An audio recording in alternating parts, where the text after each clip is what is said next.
Good morning, good afternoon, and good evening. Hello, everyone, and welcome back. It is a real pleasure to have you join me for session 2 of the Proposal Development Playbook. Again, I'm Steve Robichaud, and today we're moving from the foundation we built in session 1, all that institutional infrastructure and registration, to the actual act of submission. If session 1 was about getting your driver's license and registering your vehicle, quote unquote, today is about learning the different highways you'll travel to get your proposal to the federal government. We're going to look at the big three: Grants.gov, Research.gov, and JustGrants. Now, I should say I am leaving out here um, uh, uh, the National Institutes of Health in this case, not because it's not important, it very much is. But given the audience today, my understanding is that most of you will apply to one of these three uh, entities most often. So again, I just want to focus on what we're calling again the big three: Grants.gov, Research.gov, and JustGrants. My goal is to take the mystery out of these portals so that when you're ready to submit, you feel prepared and confident. All right, let's get moving. So again, let's review the digital infrastructure, the three pillars. So before we hit the submission road, we have to revisit these. These are the required digital keys for federal engagement. So again, SAM.gov, the institutional ID. This validates your institution's legal and fiscal status. One critical federal rule to remember: if your institution needs to register or renew, you must start the process 30 days prior to your deadline. Second, login.gov. Again, this is the personal security key. This is for you, the principal investigator or PI. It's a secure sign-on service you'll use to prove your individual identity before you can touch any federal application data. And then finally, Grants.gov, or the application workspace. This is the actual collaborative digital tool where your documents are uploaded and your proposal is managed in real time. Major federal submissions portals. So while there are many agencies, you'll likely spend the majority of your career in these three major hubs, given the disciplines that are represented um, in this entity, rather in this presentation, and in this series, pardon me. So the first is Grants.gov. Again, that's the centralized storefront of over 1,000 different grants programs. Now we're also going to focus on some discipline-specific portals. So first, we're going to think about Research.gov. That's the dedicated hub for the National Science Foundation community. And then also we're going to focus on JustGrants. This is the same portal, albeit for the U.S. Department of Justice. And it's used not only for grant submissions, but award management, and used by a variety of associated offices within the Department of Justice, including the Office of Justice Programs and the Office of Violence Against Women, among other such entities. And again, these portals, they allow applicants to prepare, submit, and track progress of their applications through review and then ultimately to the final decision phase. So one thing to think about, sort of the big picture as you think about these three submission portals. These portals aren't just for uploading a PDF. Again, they allow you to prepare, submit, and track every step of your application's journey, right? So I just want to emphasize that point, that this is really sort of a soup to nuts, beginning to end portal that allows you to manage what can be a fairly lengthy and document-heavy process. Let's look at these one by one. So let's focus on Grants.gov. So again, it's a designated one-stop shop to standardize how you find and apply for federal funds. Let's look at the workspace as well. So this is where sort of the magic happens, if you will. It's a collaborative environment where you can have your administrative team upload budget forms while you are simultaneously refining your technical narrative. So again, it allows you to not only open a potential application, look at what are the various required documents that are included there, to sort of verify that to whatever it is you first came in to encounter this opportunity, be it a request for proposals, a notice of funding opportunity, or a similar sort of foundational document. So again, this is where you'll ultimately upload and then submit the application. And again, I'll pause and note that some institutions, depending on where you sit in the higher education landscape, you may have access to what's called the system-to-system platform. One of the ones that I'm most familiar with is something called Cayuse, which has a number of different platforms within it.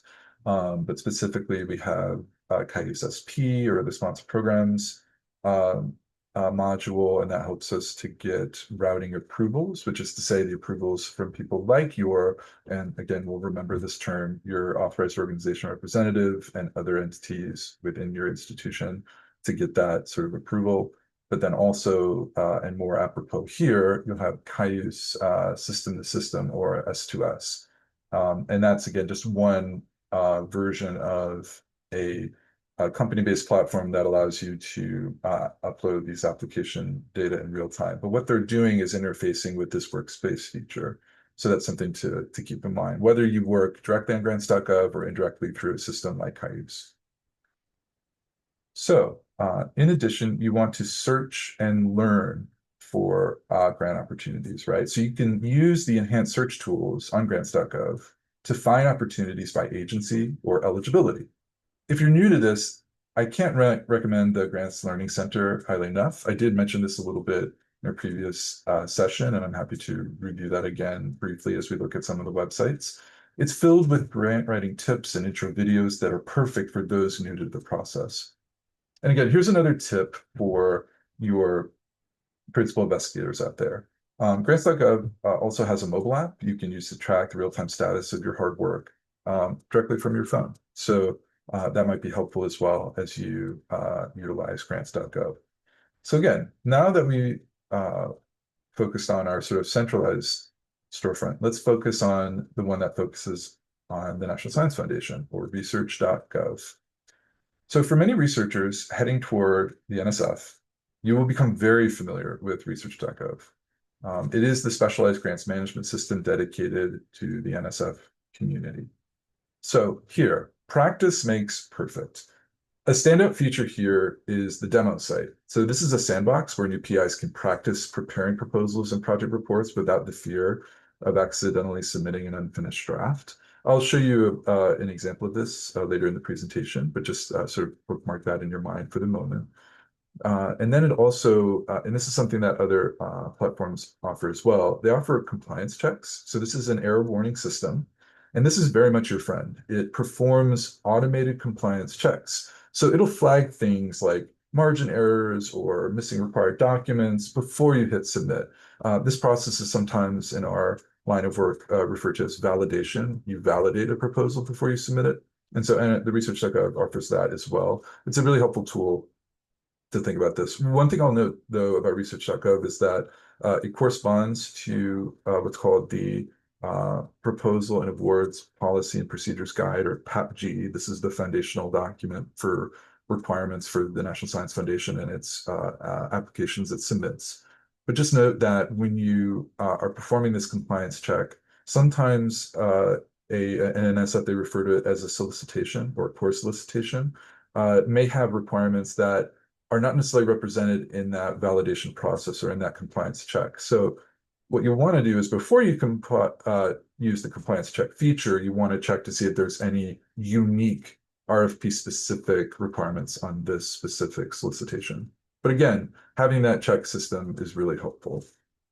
So let's think of, let's call it the long game, but beyond submission, this portal is where you'll manage your project reports, and supplemental funding requests. It even integrates with the NSF Public Access Repository, or NSF PAR, to link your published scholarly research directly to your funded awards. So again, Research.gov is primarily, at least for our purposes here today, focused on helping you to prepare and submit an application to the National Science Foundation, but it also offers these other elements as I just described.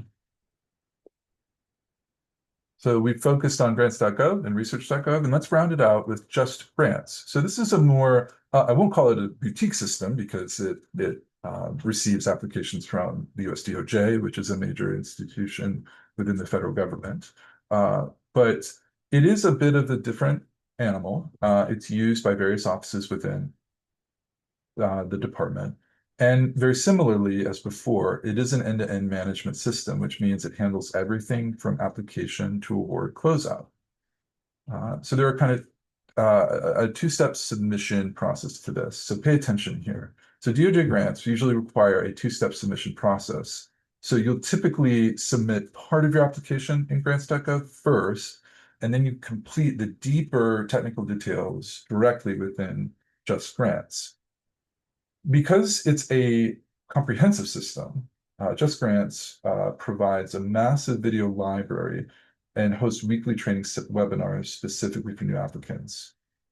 They want you to succeed in submitting applications, even if it feels at first glance a bit challenging to use two different platforms, in this case, Grants.gov, but also JustGrants for submitting the technical details. But again, they want you to succeed in this area. If for no other reason, it makes the process more smooth.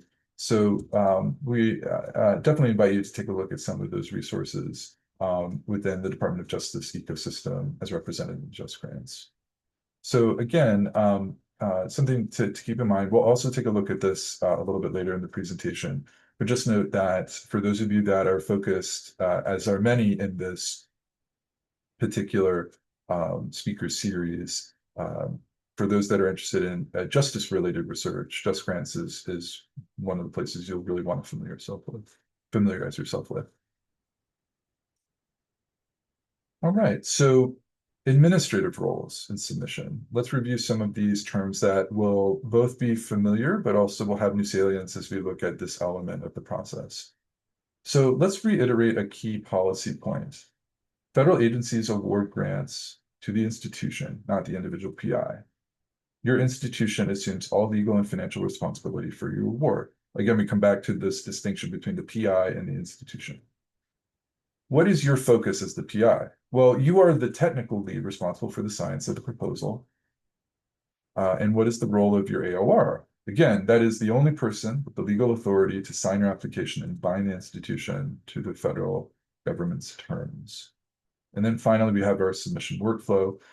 Again, you do the heavy lifting to complete the technical narrative, right? So you are representing the technical aspects of your scientific inquiry and things of that nature, while the AOR performs the final institutional review and the only person allowed to hit that submit button, right? So again, it's important to remind you of this workflow. And again, if it seems repetitive, that's for good reason. It's because it's an important series of concepts here. So I just wanted to reiterate some of these points. Okay, so when it comes to your support team, and what are some of the sort of commonalities of how you're going to interact with some of these portals, right? So despite these differences, these portals, they share a common language. Now, most require login.gov for secure entry. Again, we come back to that particular website. And they all have strict rules regarding system maintenance. Here's a pro tip. These portals often undergo maintenance on weekends. So always check the portal homepages for a warning or a maintenance status to ensure you don't miss a deadline because the system was offline. Now let's review some of your allies in this process, right? Regardless of whether you're submitting to Grants.gov, Research.gov, or JustGrants, or some combination therein. You're supported by your research administration hub at your institution, oftentimes called the Office of Sponsored Programs, or OSP. These teams, think of them as your liaisons. They manage the business aspects of this process, such as financial reporting, compliance, and ultimately proposal submissions. So you can stay focused on your research, right? It's meant to be an enlightened division of labor. That's the goal of this kind of arrangement between the researcher and your research administrative team. So just wanted to highlight a couple of these points. So again, we focus on how you log in, how you verify who you are, and what your application is meant to say. Who is your team in terms of being able to put together this application? And then ultimately, you do want to think about various deadlines in this process, not only the submission deadline, but as I mentioned here, something that's a little less talked about, but sometimes the portals themselves can be undergoing maintenance. And so you want to keep yourself on, to keep yourself abreast of what are some of these maintenance elements being done at these particular portals, because that might affect when and where you want to submit. So again, just wanted to keep in mind some of these commonalities as you move forward. Okay. So now we're at the end of our formal presentation, but before I go into this slide, much like before, I want to go and talk a little bit about some of the websites that we've discussed, and in this case, some of the submission portals. So let me get out of the presentation here for just a moment, and let's go here again to Grants.gov. I'm not going to go more in depth here, but just to note again that this is how, if you want to submit an application, this is where you can either discover a new grant opportunity, right? So you can search now and find opportunities that are available that are not just posted, but not just forecasted, pardon me, but are also posted. And you can see the agency and the award minimum maximum, for example, and then all of the information there. And so if you wanted to look at something like this, you would be able to look and then see not only where is it on Grants.gov, but then also the various eligibility requirements and all of those things. And then here you can see the full requirement set of documents. You can download them all here in one fell swoop, and then some helpful additional information for this opportunity. So again, the opportunities that are listed on Grants.gov, which is the most comprehensive of all these um, proposal submission portals. You can see that here. But let's go back to the front page. And again, you have this workspace as well as various ways to learn more about how to actually apply. So I'll point you to this. In this case, this is a blog post where you can look, and this reiterates much of what we had talked about today. And then you can use it as a step-by-step guide to actually creating a workspace and ultimately preparing and submitting your application. So again, there's many resources on this website, and I invite you to take a look at all of them. Now let's go to Research.gov, which I hope will be, in this case, helpful just to get a sense of what this looks like. So again, when you go to Research.gov, this is your front page.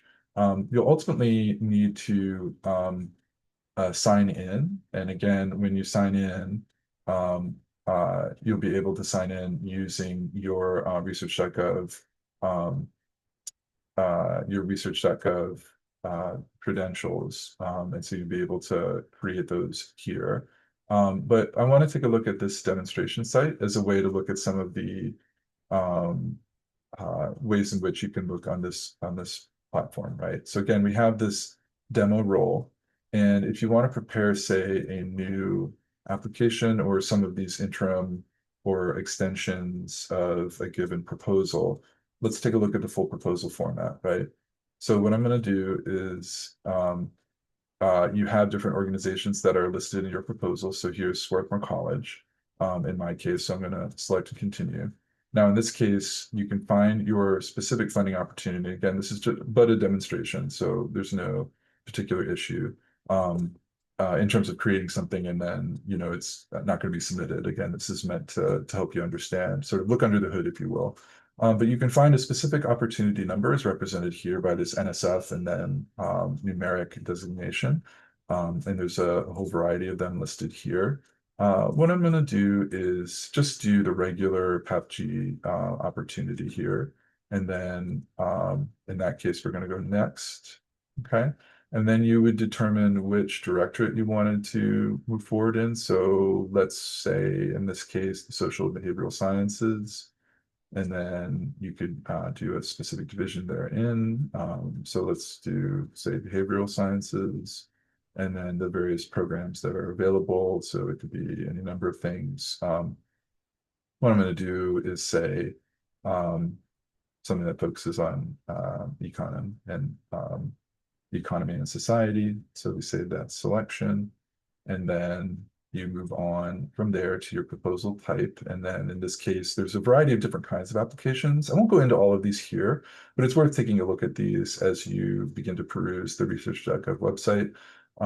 So you have a research grant, you have planning grants, rapid, eager grants, and a whole variety therein. Let's just do a research grant as sort of a standard place for us to look. So here you have your proposal details. You can submit something called a single proposal, which means that's entirely of your own doing at your institution, not only who you plan to submit as a PI, but also as other people you may hire within your institution. So this is intramural, right? This is within your institution. Or you can do something that's a little bit different, which is a collaborative proposal, right? So this is where you can have two or more organizations who wish to collaborate on this specific project.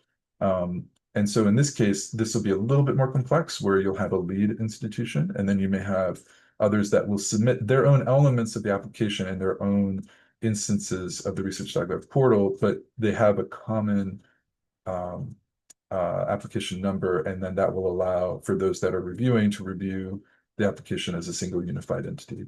But for now, let's take a look at a single proposal. And I'm just going to call it our demo proposal here, and let's prepare that application. And let's see what some of the elements here on this. So here, you're going to see a lot of top-line information. So we have our proposal title. As I include here, basically a placeholder. You can edit as you like this title as it becomes more aware to you. One thing I'll note here is where you see your proposal number. That's something that you want to keep in mind, especially for those of you that want to apply as a collaborative entity. Moving forward, you want to see a couple of different items. So it shows where you're applying, the kind of proposal, all of those things that we sort of checked as we were creating this application. And then, of course, who is your PI in this case? I'm going to say me just as someone that can help you through this process. So what you're going to see here is different menus, both on your left and on your right. Let's start with the ones on your left. So you'll see whom you can share this opportunity with, and you can share it with different people at your institution. And you see these this reemergence of the alphabet soup. So you have your Sponsored Programs Office or AOR personnel. And so given our previous presentations, you know full well who these are at your institution, or at least have an idea of whom you want to fill this role. And again, they would need access to Research.gov, so they'll need their own access to the Research.gov portal. But again, this is where you can share your application, which allows those entities to ultimately submit the application on your behalf. So this is really important. But for right now, we're not going to share just because we're going through the different elements of the site. All right, let's keep going. And on this site, we also see here this check errors and warning. This is your error warning system, right?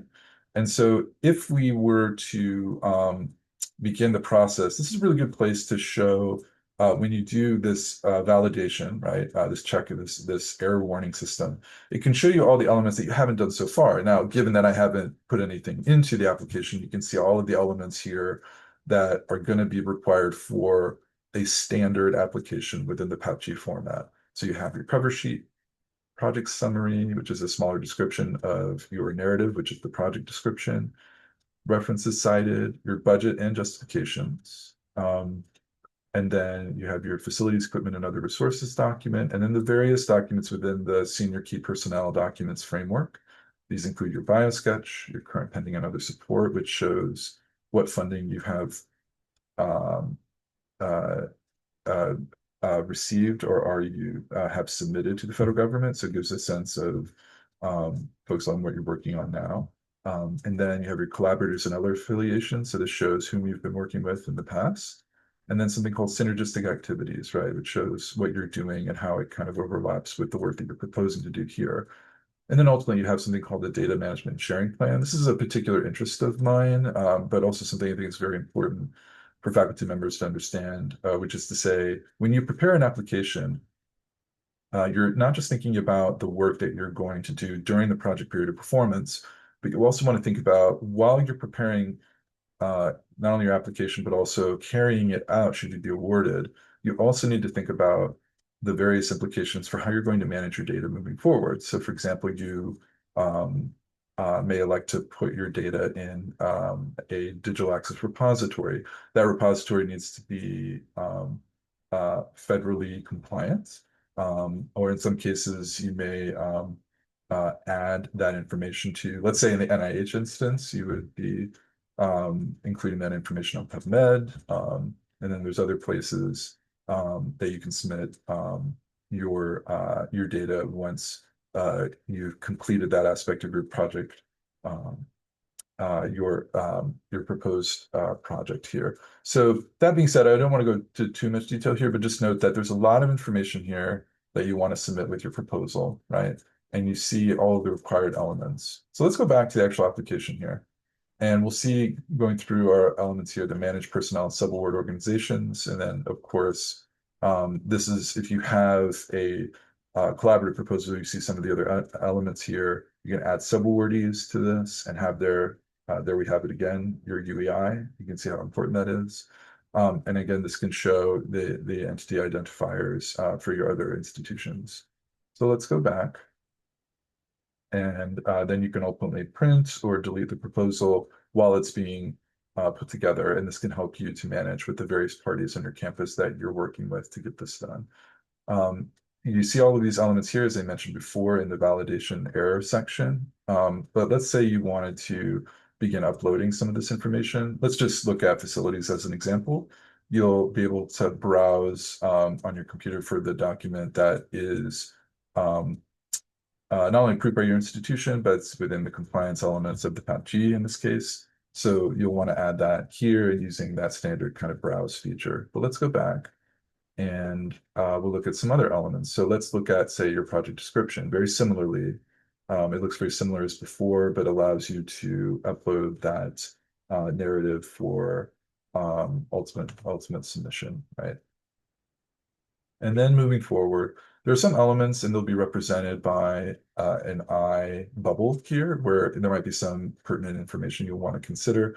Here, as I mentioned, the senior key personnel documents, there's actually 4 documents within that framework. So you want to keep in mind that when you are uploading these, you want to make sure that all of them are available for check and have been checked. And that will be noted here where it says, ultimately it'll say it's been checked or everything's solid, right? And then depending on the application, you'll have some optional sections that may be of import.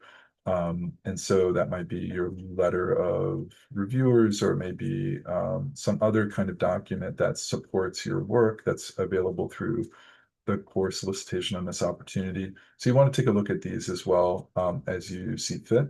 But when you do this validation system, you'll know, or rather, when you run this validation system, that doesn't extend to this optional category. So again, you want to look closely, despite this being a wonderful tool, it's for the required sections and it doesn't go to the optional sections. So I just want to note that for your future benefit.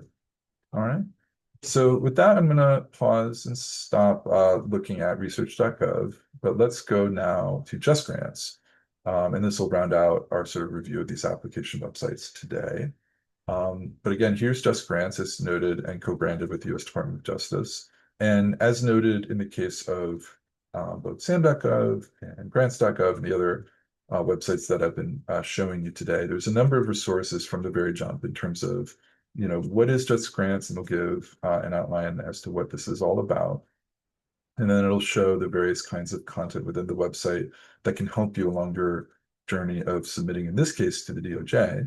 And there are various resources that help you to find not only where you should prepare and submit the application, but other resources that are office specific, in this case, OJP and OVW and other instances of offices in this department.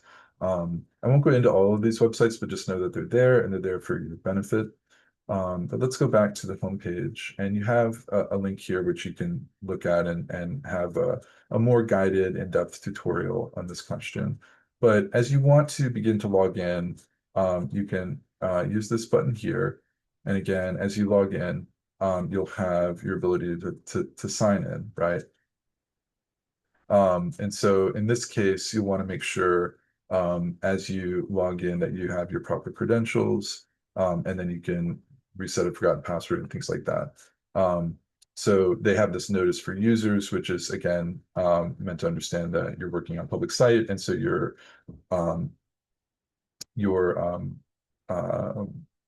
privacy concerns, there is some overlap with the public's right to know some of this information that is spelled out here. But this is how you would log into JustGrants. That being said, I won't go further into JustGrants. That's something that we can talk more about either one-on-one. I'm more than happy to provide that information to you on a different basis. But again, just going through some of this, I highly recommend not only these trainings that can help you to understand some of this information.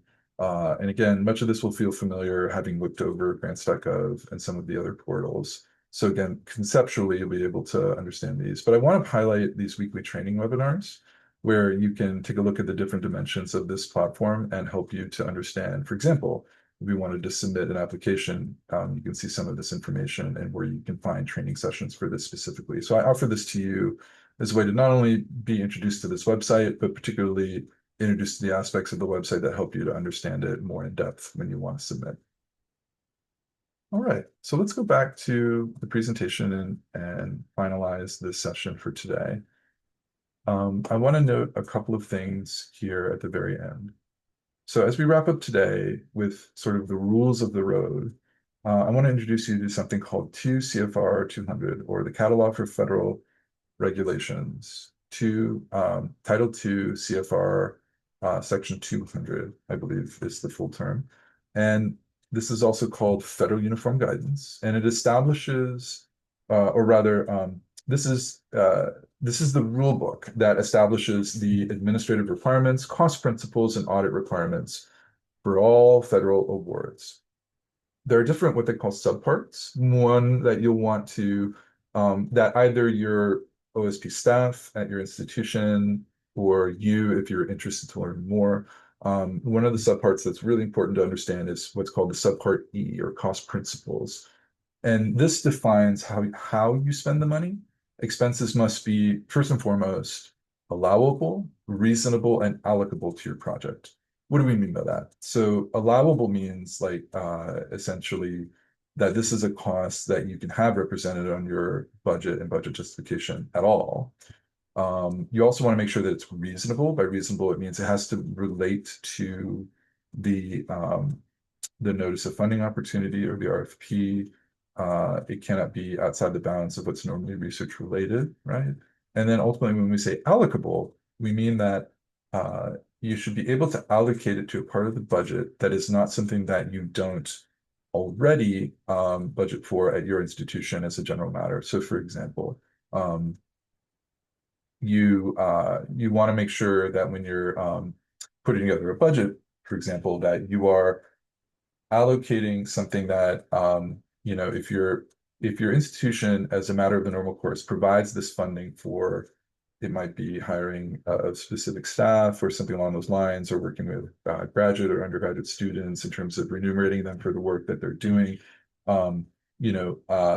If that is already being provided by your institution, what the federal government doesn't want to have happen is that they're funding for something that um, is not necessarily needed, right? So that's something, that's a vein of thought and practice that your OSP staff will help you to think about.